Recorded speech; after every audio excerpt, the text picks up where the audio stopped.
My parents chose my sister's birthday over the funeral of my wife and children. When I shared the devastating news, my father's voice was steady, almost indifferent. "It's Sophia's birthday today," he said. "We won't be there."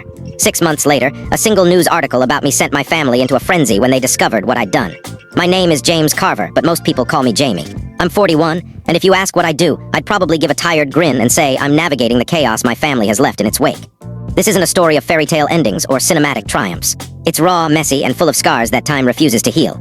So pull up a chair and let me take you into my world. A place where grocery stores aren't just markets, but arenas of pride, betrayal, and heartbreak. I grew up in a sprawling estate in Westport, Connecticut, where wealth clung to everything, from the manicured lawns to the polished silverware. The Carver family was a name synonymous with power. My father, Edward Carver, was the head of Carver Markets, a luxury grocery chain that stretched across the country. Walk into a Carver store, and you'd be greeted by shelves glowing with imported truffle oils, handcrafted cheeses from Tuscany, and exotic fruits shipped from distant continents. Everything was flawless, the lighting, the displays, even the staff's practiced smiles. That was my father's world, a realm of perfection and prestige. As the eldest son, I was groomed to inherit this empire. From childhood, I was told the Carver name wasn't just a surname. It was a legacy. At our grand dining table, surrounded by chandeliers and rare art, my father would recount how my grandfather started with one store in Boston. "James," he'd say, his voice sharp as a whip, "you're the future of Carver Markets. Don't fail me."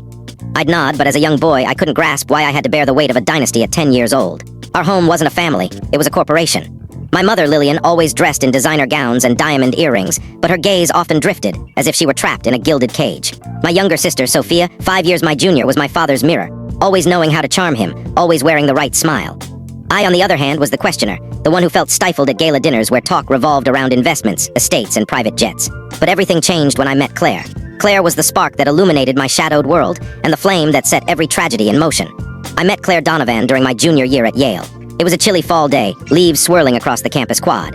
I was in the library, hunched over a finance textbook, when she sat at a nearby table, her arms full of books and a faint scent of vanilla trailing her. Claire was different, unpretentious, with a messy bun and hazel eyes that seemed to hold 1,000 untold stories. When she dropped her notebook, I handed it back, and as our fingers brushed, I felt a spark that jolted me awake. "Thanks," she said, her smile warm enough to melt the frost in my chest. "I'm Claire Donovan." "James Carver," I replied, my voice steadier than my racing heart. We talked, and I quickly learned Claire wasn't one for pretense. She was brilliant, compassionate, and grounded in a way that made me want to shed the weight of my last name. She spoke of her family, of her father, Thomas Donovan, who founded Donovan Grocers, a chain of affordable supermarkets serving working-class communities. "My dad believes everyone should have access to good food, not just the rich," she said with a laugh. I smiled, but a knot formed in my stomach. Donovan Grocers was the arch-rival of Carver Markets. The Carvers and Donovans were opposites in the retail world.